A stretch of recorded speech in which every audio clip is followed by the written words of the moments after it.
New Thought Media Network.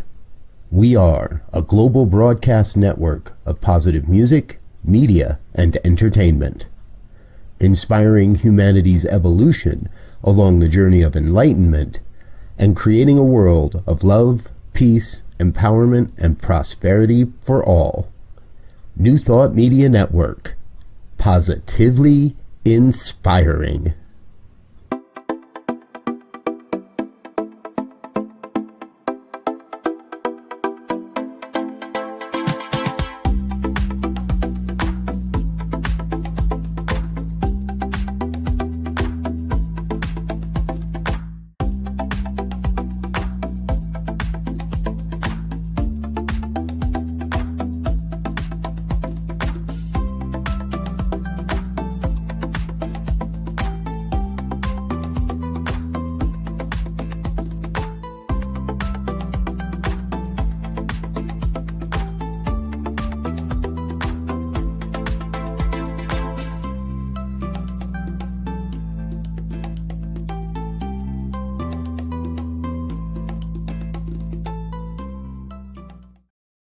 Hello and welcome back to Global Focus today.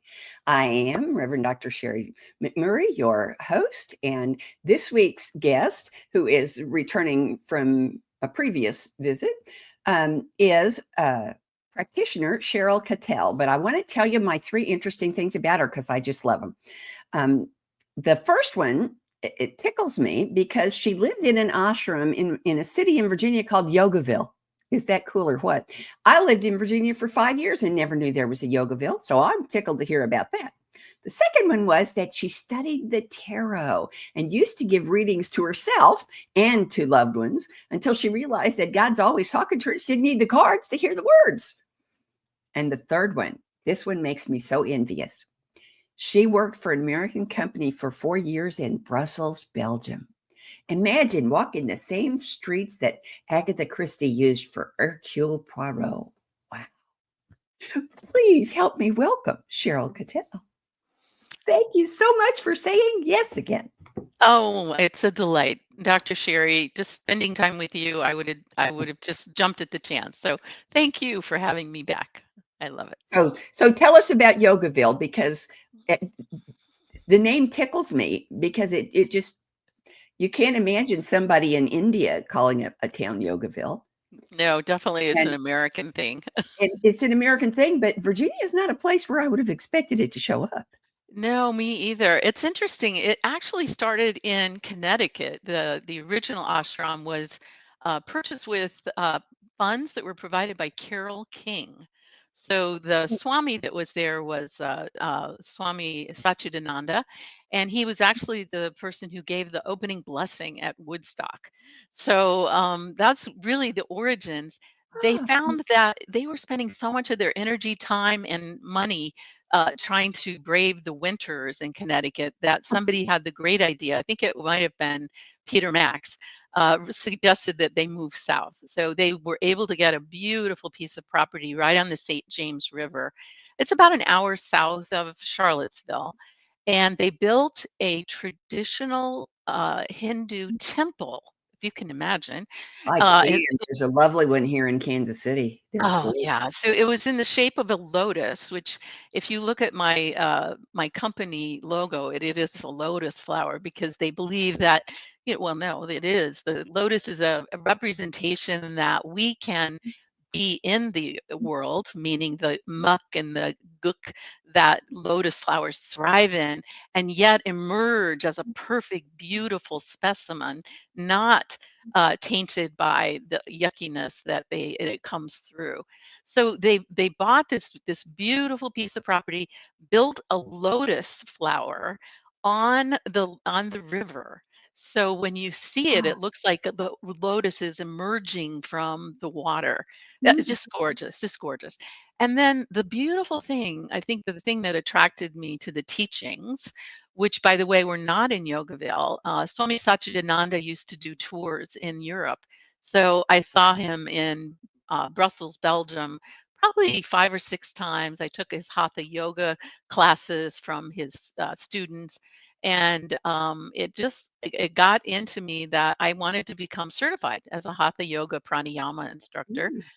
And so I had to go to the source, and really fortunately for me, it was in the United States, because I have been to India since, and a much nicer. We are so lucky, the birth lottery we have won, but it was just a beautiful facility. Now, the thing I loved about the temple the first time I went there is it's a round room, the Lotus, and there are altars for representing all of the world religions. And what happens is the altars have beams of light that go up to the top, and then there's a shaft of light. And the motto or the saying that Swami Satchidananda used to always say is, paths are many, and each religion represented a path. Going to truth is one. So what a divine representation. So Absolutely gorgeous. I got double-decker God bumps listening. That's just fabulous. Ooh, ooh, ooh. And yeah. I love tarot cards. They're fascinating and they're entertaining. And I know people who have 15 sets. You know, I have one that are Celtic and that somebody gave me 25, 30 years ago as a gift, because I'm Scots, Irish, German, Cherokee, and Blackfoot, and Irish stuff tickles me. And I've never learned to use them, but I love the idea of just using something as a focus. I use candles on my prayer altar, Same but thing. I know a lot of people who they don't study tarot. They just use tarot cards to give them something to look at while they shut up and listen. That's a perfect. You know, That's a perfect that's the analogy. key. The key to meditation, and that's what, to me, that's what tarot is. It's a form of kinetic meditation, is to shut up and listen, because God never shuts up.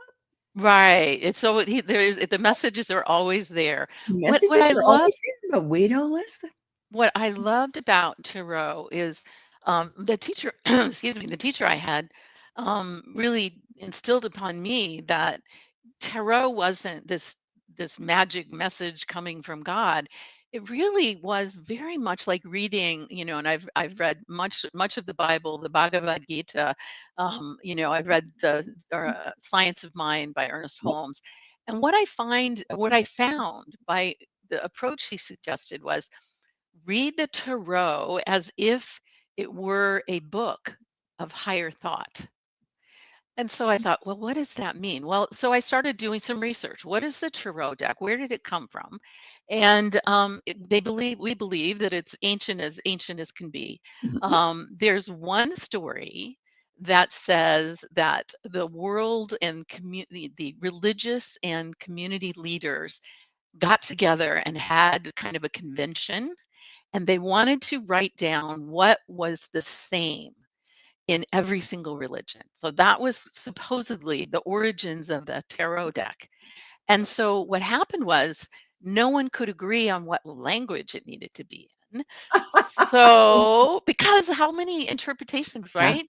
The yeah. Bible today has been translated and interpreted, and things have been removed and things have been added. So, the beauty of this was, let's use universal images so that no one can argue. Anyone could look at the image and be able to receive the message. And there's just some beautiful messages that have Wow. nothing to do with divination or trying to predict the future. It's judgment, the judgment cards. One of my favorites. It shows a family in the dark in a wooden box, representing what happens whenever we make a judgment. We wall ourselves off from the people we're judging. And sometimes we wall people outside of ourselves because we judge ourselves. And so this card shows the more we judge, the more we are approaching death in a way, right? We're in the coffin. We're putting another nail in the coffin. So the beautiful thing is there's Gabriel who's blowing the trumpet, and this beautiful light is available to the family as they start to emerge from judgment and start to embrace and accept. So It's not about divination. It's not about predicting the future. It's about realizing what forces are present in your life at the moment and what can you glean or learn from them to make your life better, to become your higher self. So that really transformed because what happened, the more I read tarot, the more one thing I saw universal messages. For example, when I was in Brussels, Belgium, at the time, it was the late 80s, and a lot of people got the Five of Pentacles, which is conflict around money. I kept seeing it almost in every reading. And guess what happened? There was a lot of scarcity thinking, and they went into a recession. And so I was like, oh, I don't know if I really needed the tarot deck to tell me that. And the same thing happened. I started seeing the same symbology as I went to the grocery store, for goodness sakes. I didn't need the deck anymore. I just needed to sit, focus, and be willing to listen. So that's my story with the tarot, and I'll stick Oh, with it. I love it.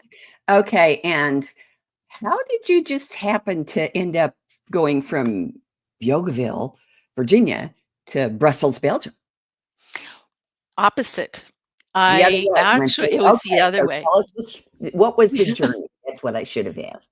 Yeah, so the journey, like I said, I was in Brussels, Belgium, offered the chance of a lifetime, probably the highlight of my career.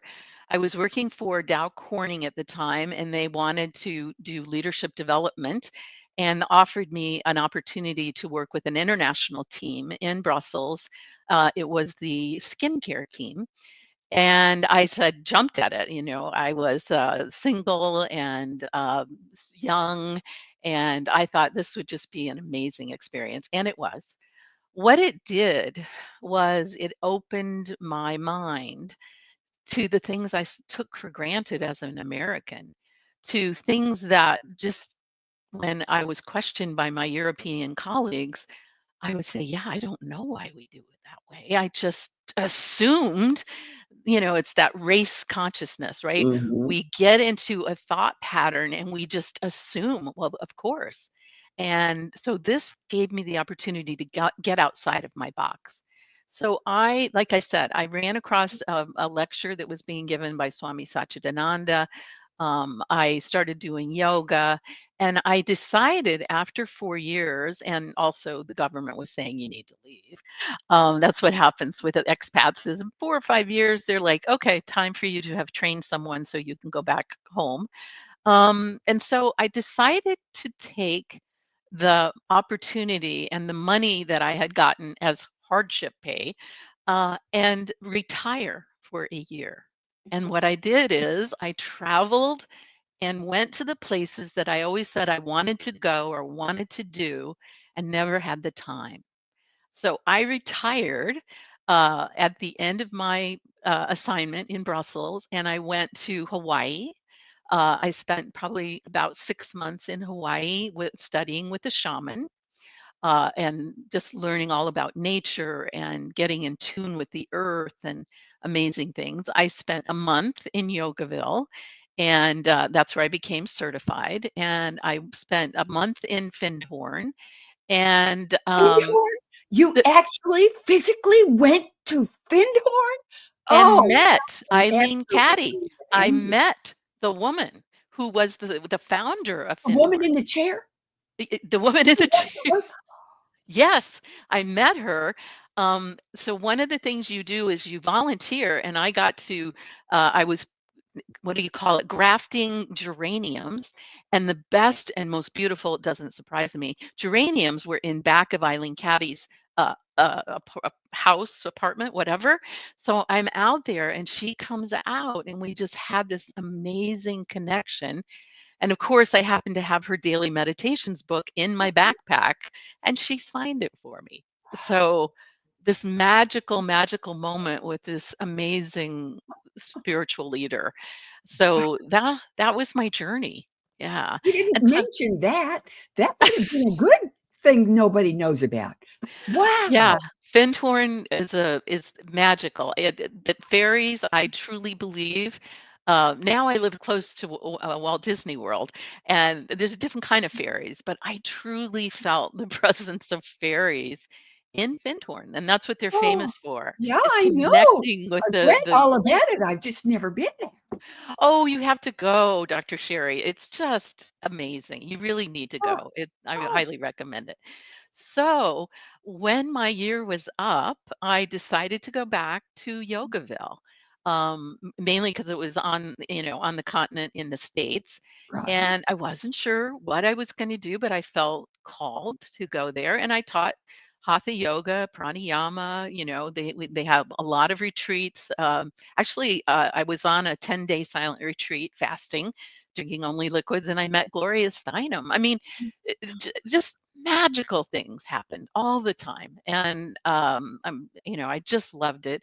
I started working at the university. I was an adjunct professor at the UVA McIntyre School of Business, and then that led me into my career as a digital marketing executive. So what a journey, but yeah, great stops. So, how did you get from that to being a Mm. practitioner and life coach? This is you've left some steps out of the journey. Tell us more. Well, so once I got back in the States, I was offered a job by one of my students. She was in HR for a startup, and they were looking for a VP of marketing for a online gaming company. This was the first online gaming company ever in the world. They were doing online gaming since 1985, where you type into a text only, go turn west and walk, and then you would get this message back: you have encountered Dr. Sherry and a dragon. And this was they were going into the graphic, was it CGI, all the graphical interfaces. For now it was, you were in a World War II airplane in a scenario where you were dogfighting and so on. So that pulled me back into corporate America and the money, of course. And I did that for another probably 20 years, working as a vice president of digital marketing for Bank of America, working at Mary Kay for the vice president of e-commerce, Travelocity, running that. My last 10 years of my career, I was working for a hospitality company, Blue Green Resorts, and COVID happened and hospitality shut down. I don't Yeah, know I if you know. I was trying to remember. run a retreat center then. Oh boy, So I was faced with caring at the time for my mother-in-law, and unemployed, trying to figure out what's next. And a friend asked me, "I need you to be my life coach." And I said, "Well, that's really nice, Linda. That's very sweet of you." And she was probably 30 years my younger. And I said, "I'm always here for you. Just when you ever need advice, give me a call." And she says, "No, that's not what a life coach is." And I said, "Well, I think I better look into this." No accident. There was an intensive 33-hour life coach certification class that weekend. And I said, "Hey, I'm listening. I don't need the tarot cards anymore. I hear you." So I went and took the class, and then I went and took the master level class. I did 500 hours of coaching, 10 hours of coach mentoring. Somebody mentored me. Mhm. Sat for the 3-hour credentialed exam, and then my mentor said to me, "Sheryl, I work for a company called Lyra Health, and you would be so perfect because they're all pretty much high tech companies. They're expanding now, a lot more, but in the beginning, it was all about Silicon Valley. And you name a company there, they were a client. And so they were looking for coaches, life coaches. We're called mental health coaches now, because that's really our focus, is to get people at the peak of their mental abilities to become their highest self. And I went and applied, and they hired me, and I have not looked back. I'm not making six figures like I used to, but my cup runneth over. I am so full of abundance in my life. I love my job. Well, okay, so I have to ask. You've been juggling a chainsaw, a bowling ball, and a raw egg. When did you have time to write a book? Oh, that is so apropos. Well, first of all, Dr. Sherry, I decided I'm going to write a book. It'll only take me a few months. I've got this. I know what I'm going to say. I'm going to get it down pat. And I have to tell you that writing that book was like delivering a baby. Not that I've ever had a baby, but I've it done was both, just, and you're right. it is such a process of going deep within and pulling things out of your soul. And yeah, that's it, turning adversity into purpose, which really was a great way to describe my life. That every time I hit a wall, it allowed me to find my purpose on the other side. Anything that happens, and this in the book I say, is really just an opportunity for you to become clearer and clearer about what is your purpose, where are you going, why are you here, and what are you doing. And one of my favorite things, one of the trainings at Lyra, they paid you to train you as a mental health coach. One of the things I love the most, our cohort each had to share something very uh, traumatic from our past, from our life. And then at the end of, processing this as a group, the facilitator said, okay, I want to ask you, 15 of you, anybody in here, would anyone trade that adversity? If you could make it go away, would anyone do that now? To a person, nobody. Every single one of us were on the other side of it to be able to say, it makes me who I am. It allows me the compassion that allows me to connect with people and to do my current job. And so that's what the book is really about, being able to get over that obstacle instead of pounding your head into it, getting over that obstacle to the other side where you realize, that's why it had to happen. Over, under, around, and through. That is just amazing. I love it. Okay, now I always ask people when I invite them to come be on the show to give me any questions that will set them up to talk about what they really want to talk about. And you gave me a question nobody else has ever given me. Wow. Mm. And when I realized that, I went, no, somebody must have asked me this. Nobody. I checked. Nobody has ever asked me to say to them, what is the meaning of life? I love that question. I love that question because I get to share this with my clients, and that's my ministry. I believe my ministry is about translating the spiritual principles and the concept of finding your higher self and finding unwavering faith within to clients who are struggling with fear and scarcity and fighting or flighting. So, what I love to do is to get them to a place where they can hear these words. And I tell you, it sometimes takes a while to get there. What I find is most people think that we're on this planet to go to work, complete a project, launch a new product, to open a new store.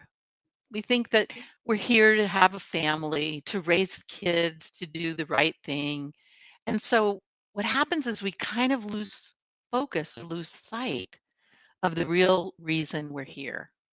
And when you're able to come back to that and realize everything else is a stage, the job, the people on the job, your family, your kids, whatever drama is going on, it is a stage created for the purpose or meaning of life. That purpose is to give and receive love. Nothing else. Nothing else. Nothing Love else. is all there is, and all there is love. Just give and receive love. So if you're in a situation where you feel like, oh, I need some love, guess what? You go give it. You'll feel it. Isn't that the truth? What I say to people when they ask me about this particular thing is that they how am I going to give love if I feel like I don't have any love? And I say to them, did you ever water the lawn? Was the hose dry when you were finished? Mhm. Yeah, it's beautiful. Be the change you wish to see. In the Yep. words of Mahatma Gandhi, That's what I always say. Actually, I just had a client this morning who was saying, I was in this class and my instructor, she didn't acknowledge me. She didn't validate me. She didn't listen to me. She didn't respect me. I said, oh my gosh, what an opportunity. She was a black belt master teacher for you. And you could either get angry, run away, or you could say, thank you. Thank you.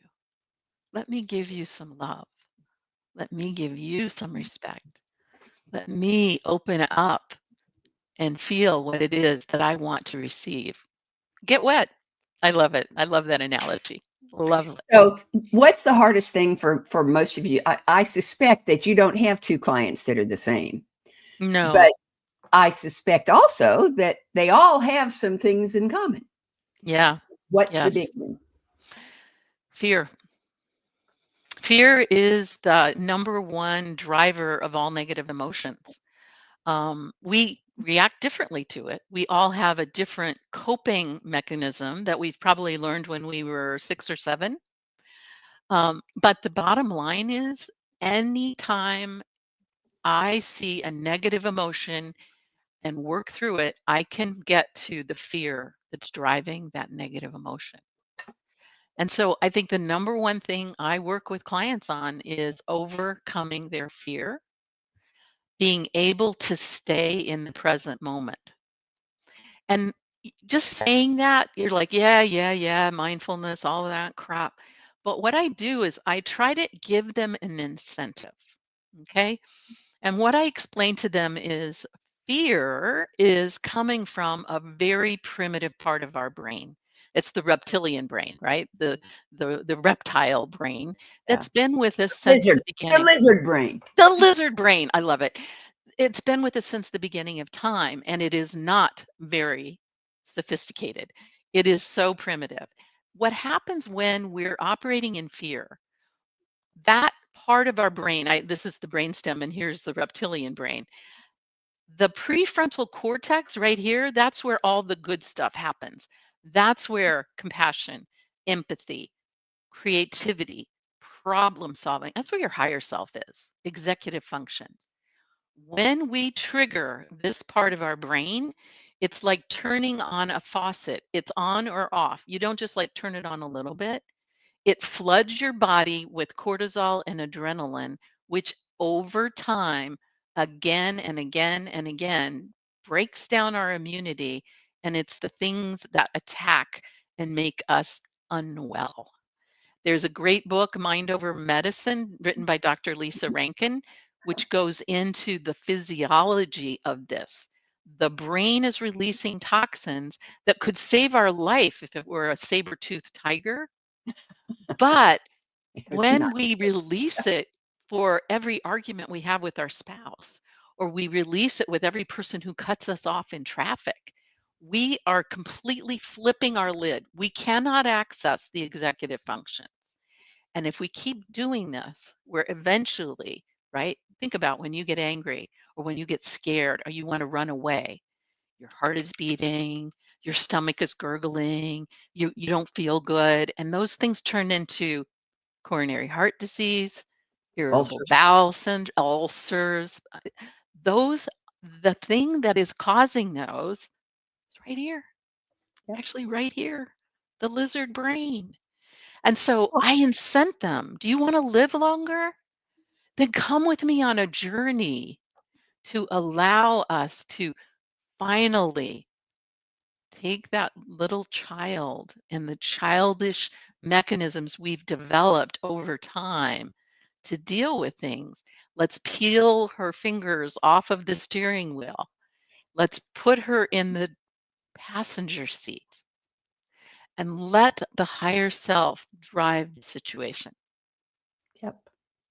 Well, what you said that I absolutely love is that the only appropriate response to fear is to be in the present, because fear is always based on something that isn't there yet. Yeah, or happened in the past. Be there yet.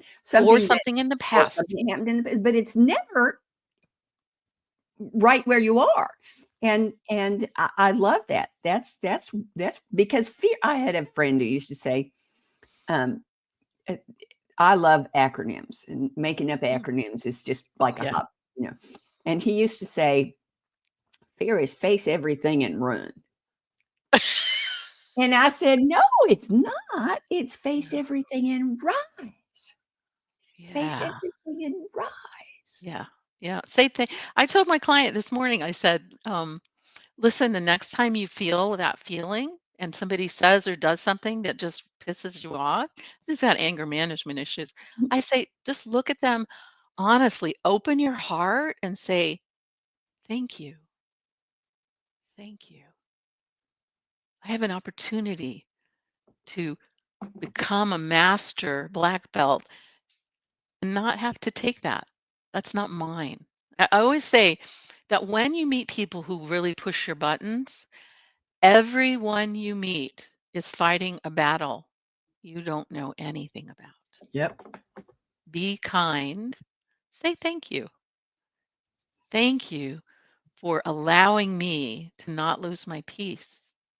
Thank you for letting me practice and strengthen my ability to come back to the present moment. To say, no, Judge Judy, I'm not going there. Yeah, that was how I survived my childhood. Judge myself and judge everyone else, but I don't need to go there right now. Thank you. Thank you for letting me get stronger at being in the present moment. It's just like meditation. So I'm teaching a meditation class starting in April, and it's just like meditation. I tell my students, this is not about people tell me I don't know how to meditate. I just can't meditate. It doesn't work. It doesn't work. I'm like, it doesn't work. Well, wait a minute. If you were going to run a marathon and you started training for that marathon and you didn't get a medal each time you trained, would you say it wasn't working? Okay. Let's think about meditation the same way. Meditation is an opportunity to practice controlling where your mind goes. Oh, yes, it's going to go everywhere. An opportunity to flex that muscle. Come back here. Oh, there I go again. Oh, bring it back. It's a building of focus. It is building the muscle for you to decide, I'm going to control my thoughts. I'm going to control where I am in time, present moment. I am not going to let myself get pulled off into negative, immune attacking emotions. And so, what meditation is, it's an opportunity for you to get your muscles strong enough so that when a crisis appears, you're like, yeah, I got this. Going into fear is not going to solve the crisis. Being present, fully present in the here and now is the answer to solving and becoming, living in peace, living in positive emotions, is controlling and focusing the mind where I decide. So, anyway. I love it. I love it. So I've got 4 questions that I ask all of my guests, and this looks like a good place to start those. So the first question is, this is the one the guests like best. The first question is there anything that you want our viewers to know, to learn, to feel, to see that I haven't asked you about? Anything I would like? Yeah. I touched on it just briefly, but what I see, especially, I was an adjunct instructor. We didn't talk about my past, but my sordid past. But I was an adjunct instructor since probably 1986. That was my side hustle for a long time. And I saw it a lot in the younger generations, the Gen X, Gen Z, millennials, whatever you want to call them. And I see it too in my clients is kind of a throwing the baby out with the bathwater when it comes to spirituality and faith.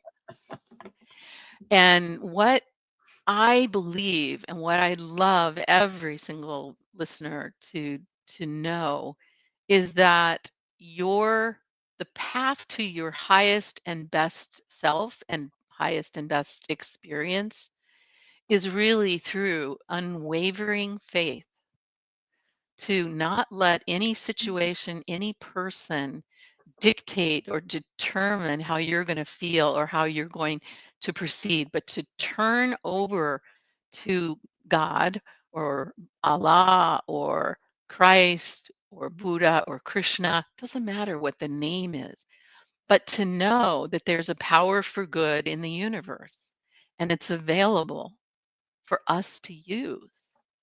And when I see so many people turning away from spirituality, one of our intake questions is, do you consider yourself spiritual? And if yes, is there a religion you follow? And every time I see someone who says, yes, I believe in a higher power and I believe that I celebrate. I am so excited. They have a big, huge superpower that they can access. And when I see, no, I'm not religious, I'm not spiritual, I think, oh, we have such a journey to go because now they think they have to do it all on their own. And knowing about that connection, that spiritual connection, the fact that we are part of God's essence is such a freeing, powerful way to approach life in a positive, healthy emotion. So that's what. Oh, I like that. And that's a great lead in for the next question. Um, so, how does what you do as a coach, as a practitioner, as an educator, how you be who you are while you do that? How does all of that work together to generate, create, support, enhance, pick your own verb, conscious evolution? Mm. Wow. Okay. No lightweight questions here, Dr. Sherry. This is one I want an answer to, so I ask everybody. Mm-hmm. Well, I think that in everything I do, even this program here today, every single client that I meet with, before I start, I always do a very short remembrance, and I open myself up and I just say, look, I am just a vehicle here. I am showing up on Dr. Sherry's program. I am showing up on Zoom for one of my clients. I am showing up in class for one of my students. And guess what? It's not about me. It has nothing to do with me. And I, every single time, say, God, I am an instrument. I am here. I am an open channel. I need you to be present and to be front and center in whatever I do or say in the next hour or few hours.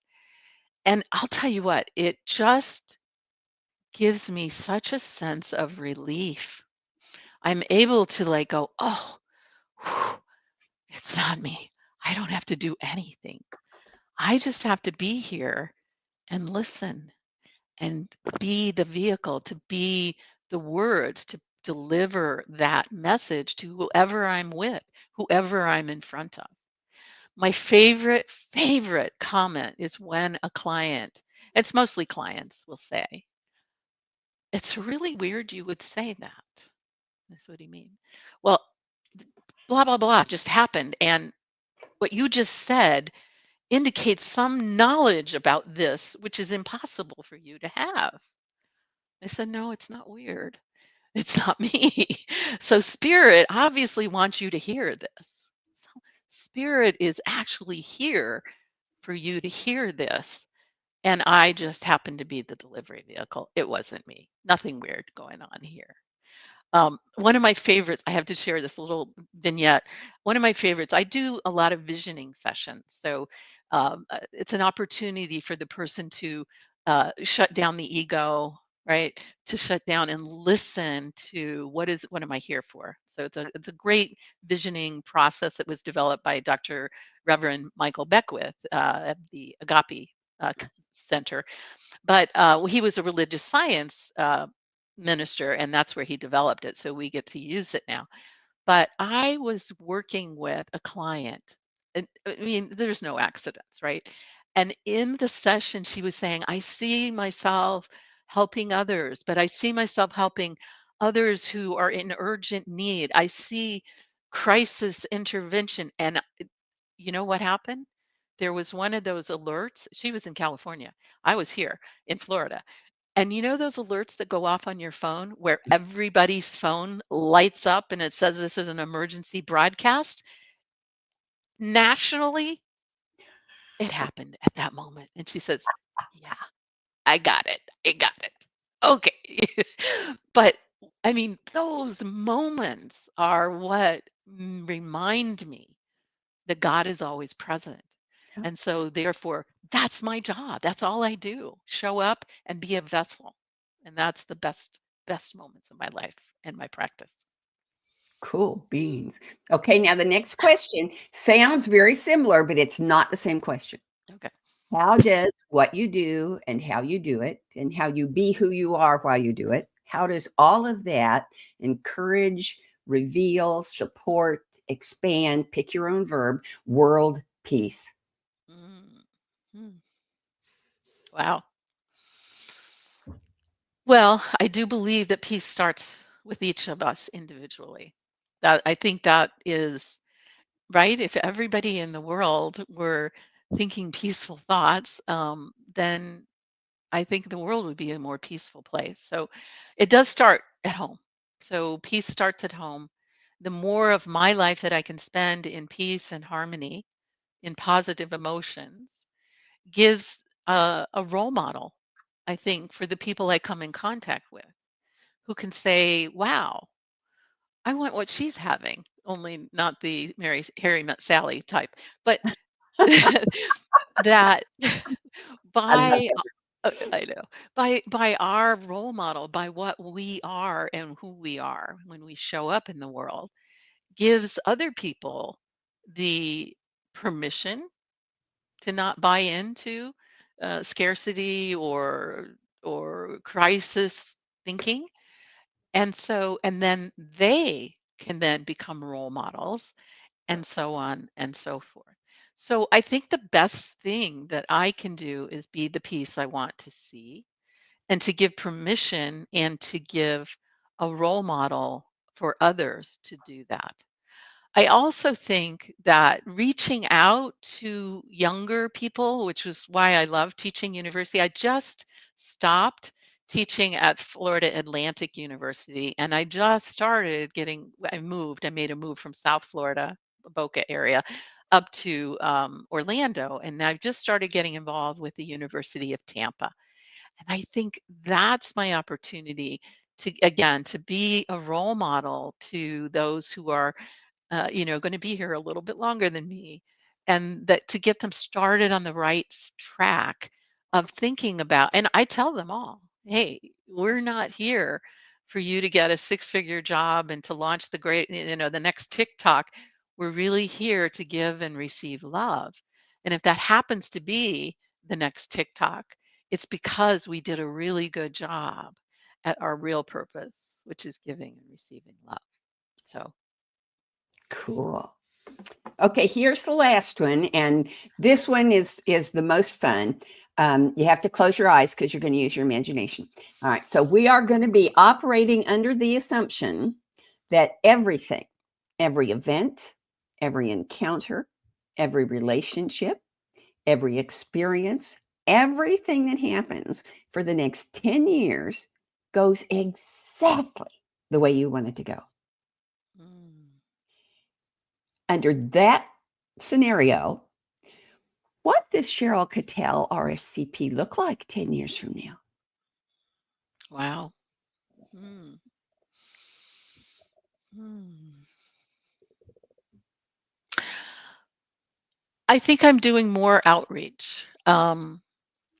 You know, I may not be happy with the way things have progressed politically, but in my heart, I'm really, really pulling for an epiphany by the religious right or whatever you want to call them, uh, that they are able to learn from decisions they're making that are not necessarily good for all people, and that epiphany can lead to a change of heart, a change in thinking, a change in being. And so I'd like to say 10 years from now, I'm more out there. Here's a good example. I go to church, every interaction I have with every person, even people I meet in the grocery store, that there's like a magical connection, but I don't get out there, I don't think, enough. Let me give you one example that's actually coming up this week at the Dr. Phillips Center in Orlando. They're having a Dr. Martin Luther King gospel music Mhm. performance. It's free. Everyone can go. And so there's a group that of us that are going to get together, and we're going to sing the peace song. Let peace begin with me. This is the moment now. It's the song that unity, religious science, you That's beautiful. use. Yeah, it's a beautiful song. And so we're going to go and sing that in the lobby before and after the Oh, performance. I love it. That's wonderful. So I think more of that. I did get involved with the Lake County Democrats group, and we went. We went, and in Florida is completely red, so we're like in the minority. But we went out and we had Kamala Harris signs, and we were waving and hooting and hollering. And what was interesting was we're in the minority, and so the F word, F you and you know, s- words probably don't want to repeat, but a lot of anger came out from people who were not in favor of Kamala Harris. And what was interesting was even when they said those things, I said, thank you, oh, thank you for participating in the democratic process. Thank you for being willing to state your opinion. Thank you. And it really confused them. Like, what's wrong with her? Thank you. Did you hear what I said, me? And it's transforming. I think I want to be in a position to be able to transform more than just one or two people or my 5 clients during the day or this podcast, to be able to expand that possibility, that message. So that's what I think, and to be able to enjoy and celebrate the fruits of transformation of people that I think are less enlightened, less, making decisions very ego based, very fear based, right? When I see some of the decisions being made about, oh, for God's sakes, yesterday, the transgender, we're going to take all the transgender women out of the women's prisons and put them in the male prisons. I mean, what kind of unenlightened decision making process is happening there? And so I see 10 years from now the ability to transform that by being the role model of peace that I would like to see in the world. Well, I'll certainly hold that vision. Not a Good, problem for me. good. Oh, thank you so much for agreeing to Um, come and visit with us today. Want to tell everybody to be sure and check it out, because we have the link on the website so that you can see it again. And for heaven's sake, be sure you get a copy of Turning Adversity into Purpose. it's And on Audible too. oh, good. I forgot I, to ask that question. I yeah, should it's have. new. That's this year. It just Yeah, came. Yeah. excellent, excellent, excellent. So, y'all come back next week and have a great week. Have a great weekend. And don't forget that I love you. Bye bye. Amazing, amazing. You will do amazing things. Amazing, amazing. You will do amazing things. On behalf of everyone at New Thought Media Network, thank you for being a member of our virtual family. Your financial contributions help share the New Thought message with people from around the world. Please visit and contribute at www.ntmedia.org/donate. New Thought Media Network. Come be you. And please like, share, and subscribe. Until next time.